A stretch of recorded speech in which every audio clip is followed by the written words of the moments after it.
All right, welcome back, everybody. It's great to see you again. So today we're going to be talking about major and minor terrain features, primarily looking at the major terrain features and one of the age-old methods that we've had around for a long time, and a tool that's literally right underneath our noses. So before we get going, I want to identify what those 5 major terrain features are and what those 3 minors are, and a ditty that I used a long time ago to help memorize what they were in my head.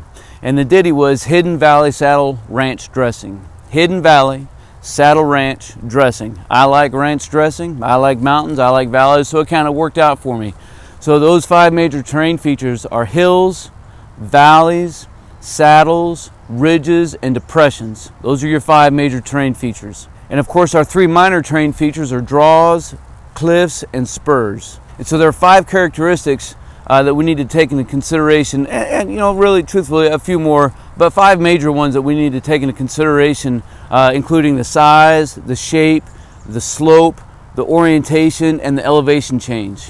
Those are your 5 major characteristics that we want to take into consideration in regards to how we're going to plan a route to get through or move through this area, how we can utilize the space to provide cover, concealment, different security aspects, things of this nature. In addition to things like, what's the terrain like, right? Is it wooded area like this? Is it brush? Is it marshland? All these things and more really come into account for how we utilize that space. And so without further ado, man, let's take a look at this age-old tool. All right, so let's get going. Go ahead and make a fist. You can follow along with me if you want. You just leave my scars out of this. It's all good.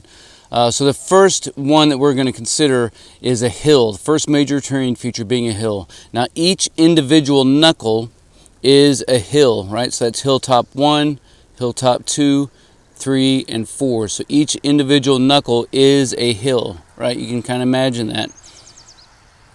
So the space in between my knuckles, this space right in here, that's a saddle. So you can imagine that the space that connects 2 individual hills is a saddle. Kind of looks like a little saddle there, right? 1, 2, and then a little one over there. Now, what connects all of my knuckles together, all the high spaces together, that is a ridge or a ridge line. So I got hills, I have a saddle, and I have a ridge. So if I turn my hand up like this, I have a depression right here, or you can kind of cup your hand and you can envision a depression as well. So a depression is nothing more than a low spot. Typically it's caused by a lack of drainage. Maybe it's a dried up lake. Maybe it was caused by a glacier that had moved through and carved out all this space, and you're left with a depression. It could be a crater from a meteorite or something like that, or it could even be man-made as well. So there's your depression right there, or right there. So for a valley, I really want to use both my hands because a valley is much broader and wide open space.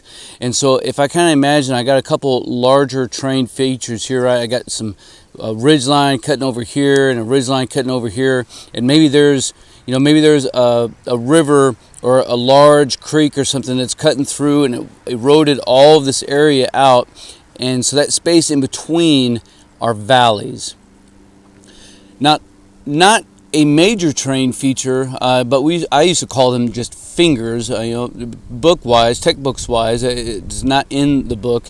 And then so if you think of maybe like the Rockies or the Cascades or something, and you have this long hundreds and maybe even thousands of miles of a mountain line that's moving out, you have other ridges that come down off of them, and they're not small.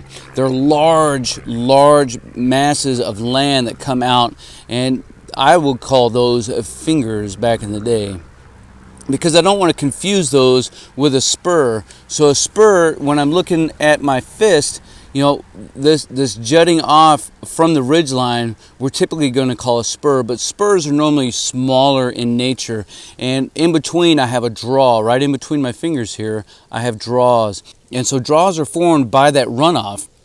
Water's hitting the top of the ridge or the hills, it's washing down and it's taking and eroding some of the land with it. And so you're left with draws, and those draws inherently form your spurs. You can always think of which way do they go, spurs and draws. One goes up and one comes down. So just always remember spurs up, and draw down. Draw it down and spur it up. So the spurs are the vertical rises, right? Just individually vertical rise, that's a spur. And then in between are going to be your draws. You need to be cautious if you're planning to move through a draw, especially if it's a smaller draw, because odds are you're going to have a lot more issue with that rain runoff. It's going to be a lot steeper, a lot harder to get through. These are things that you're going to want to go around. So the last minor terrain feature that we'll look at, again, is a cliff. And you can imagine, a cliff just being right here. Man, it's just straight up. You'll find a lot of cliffs on coastlines. Again, the ocean's eroded things away. Maybe it's not straight vertical elevation change. It could be extremely sharp like this. And you'll see these, if you look on a map, because the contour lines are going to be extremely, extremely close together, regardless of the interval. All right, so there you go. There's all your major terrain features and all your minors on your hand right there. You can always just look down at your hand and think about these things. So you have your hills, right? Individual hills. You have your valleys, much larger, wide open spaces. You have your saddles that connect two hilltops together. You have your ridge that connects all your high points. In this case, connects all my knuckles. That's a ridge or a ridge line. When you're thinking about how do I get over or through a ridge line, I never want to skyline myself, right? So that finger coming up, that's cresting over that military skyline. So I want to try to avoid that and use vegetation where needed if I do have to go over. I have my depression. I have cliffs. I have spurs. And I have draws. So there you go. Let me know what you think down in the comments below.